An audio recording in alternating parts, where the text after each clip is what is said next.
आज हम पढ़ेंगे कंपनी लॉ के अंतर्गत निजी कंपनी और सार्वजनिक कंपनी में अंतर। निजी कंपनी जिसके बारे में हम पढ़ चुके हैं, सार्वजनिक कंपनी और निजी कंपनी में क्या अंतर है। निजी कंपनी के अंतर्गत जो अभिदाता है उनकी संख्या कम से कम 2 होती है और सार्वजनिक कंपनी के अंतर्गत अभिदाताओं की संख्या 7 होती है। निजी कंपनी में सदस्यों की संख्या अधिकतम 200 और सार्वजनिक कंपनी में अधिकतम सदस्यों की संख्या पर कोई प्रतिबंध नहीं है। प्रत्येक निजी कंपनी को अपने पृथक से अंतर्नियम बनाने पड़ते हैं, पार्षद सीमा नियम और अंतर्नियम, जबकि सार्वजनिक कंपनी के अंतर्गत वह कंपनी अधिनियम के अंतर्गत दिए गए मॉडल के अनुरूप भी बना सकती है। निजी कंपनी के अंतर्गत अंतर्नियमों में प्रावधानों में अंतर्नियमन संशोधन करने हेतु सदस्यों की सहमति होना आवश्यक है, जबकि सार्वजनिक कंपनी के अंतर्गत विशेष संकल्प पारित करना आवश्यक होता है। निजी कंपनी अपने सदस्यों से ही पूंजी प्राप्त करती है, सदस्यों के माध्यम से वह जनता को प्रविवरण निर्गमित नहीं कर सकती, जबकि सार्वजनिक कंपनी जनता को प्रविवरण निर्गमित करके अपनी अंश पूंजी एकत्रित करती है। निजी कंपनी पर अंशों के न्यूनतम अभिधान के प्रावधान लागू नहीं होते हैं, लेकिन सार्वजनिक कंपनी को न्यूनतम अभिधान की राशि प्राप्त होने पर ही वह अंशों को अंश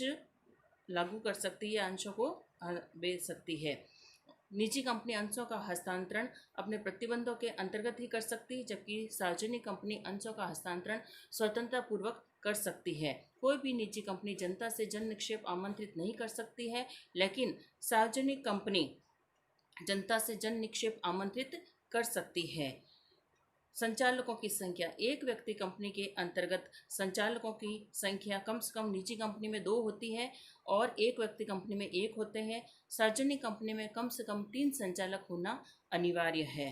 किसी भी निजी कंपनी में लघु अंशधारियों में से संचालक नियुक्त करना आवश्यक नहीं है, लेकिन प्रत्येक सार्वजनिक कंपनी जिसमें 1000 कम से कम अंशधारी है, वहां पर कम से कम अंशधारियों के 10% के अंशधारी को संचालकों की नियुक्ति करनी आवश्यक है। स्वतंत्र संचालक जो होते हैं वो निजी कंपनी में स्वतंत्र संचालकों की नियुक्ति करनी अनिवार्य नहीं है, लेकिन सार्वजनिक कंपनी के अंतर्गत संचालक मंडल के कुल संचालकों में से कम 1/3 संचालकों की स्वतंत्र संचालक की नियुक्ति अनिवार्य है। निजी कंपनी में संचालकों का बारी बारी से निवृत्त होना आवश्यक नहीं है, लेकिन प्रत्येक सार्वजनिक कंपनी में कुल संचालकों में से कम 2/3 संचालक बारी बारी से निवृत्त होने वाले आवश्यक है। कभी कभी निजी कंपनी में संचालक मंडल का पद आकस्मिक रूप से रिक्त हो जाता है, तो ऐसे संचालक को भरने के लिए अन्य व्यक्ति की नियुक्ति निजी कंपनी के अंतर्गत नहीं की जा सकती है, लेकिन सार्वजनिक कंपनी में अकस्मात रिक्त हुए संचालक पद को किसी अन्य व्यक्ति की नियुक्ति की जा सकती है। निजी कंपनी के लिए मुख्य पदाधिकारी की नियुक्ति करना अनिवार्य नहीं है, केवल कंपनी सचिव को ही नियुक्ति करना अनिवार्य होगा यदि कंपनी की प्रदत्त पूंजी 5 करोड़ रुपए या अधिक है। लेकिन प्रत्येक सूचीबद्ध कंपनी को जिसकी अंश पूंजी 10 करोड़ रुपए या उससे अधिक है, तो उसे मुख्य प्रबंधकीय पदाधिकारी की अनिवार्य नियुक्ति करनी पड़ती है। निजी कंपनी के अंतर्गत प्रबंधकीय पारिश्रमिक अपने शुद्ध लाभ के 11% से अधिक राशि का भी दिया जा सकता है, लेकिन सार्वजनिक कंपनी अपने प्रबंधकीय पारिश्रमिक के रूप में अपने शुद्ध लाभों की 11% तक की सीमा के भीतर ही संचालकों को पारिश्रमिक दे सकती है। किसी भी निजी कंपनी के अंतर्गत कार्यवाहक संख्या या गणापूर्ति किसी भी मीटिंग के लिए कम से कम 2 सदस्यों का व्यक्तिगत रूप से उपस्थित होना आवश्यक है, जबकि सार्वजनिक कंपनी के अंतर्गत सदस्यों का निर्धारण कंपनी की कुल सदस्यों की संख्या के आधार पर किया जाता है। 1000 से कम सदस्यों वाली कंपनी में 5 सदस्य, 1000 से 5000 तक के सदस्यों वाली कंपनी की सभा में कम से कम 15 सदस्य और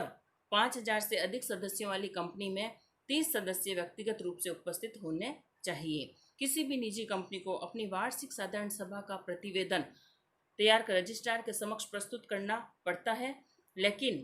प्रत्येक सूचीबद्ध कंपनी को वार्षिक साधारण सभा की कार्यवाही का प्रतिवेदन तैयार करके रजिस्ट्रार के समक्ष प्रस्तुत करना आवश्यक है।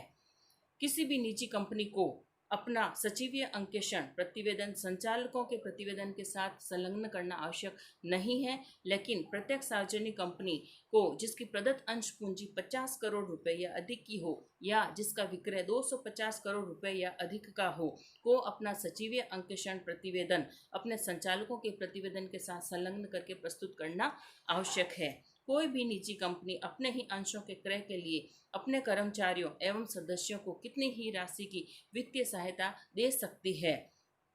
लेकिन सार्वजनिक कंपनी अपनी प्रतिभूतियों के क्रय के लिए वित्तीय सहायता कंपनी अधिनियम के प्रावधानों का पालन करके ही कर सकती है। तो इस प्रकार हमने निजी कंपनी और सार्वजनिक कंपनी में अंतर को स्पष्ट किया है। लेकिन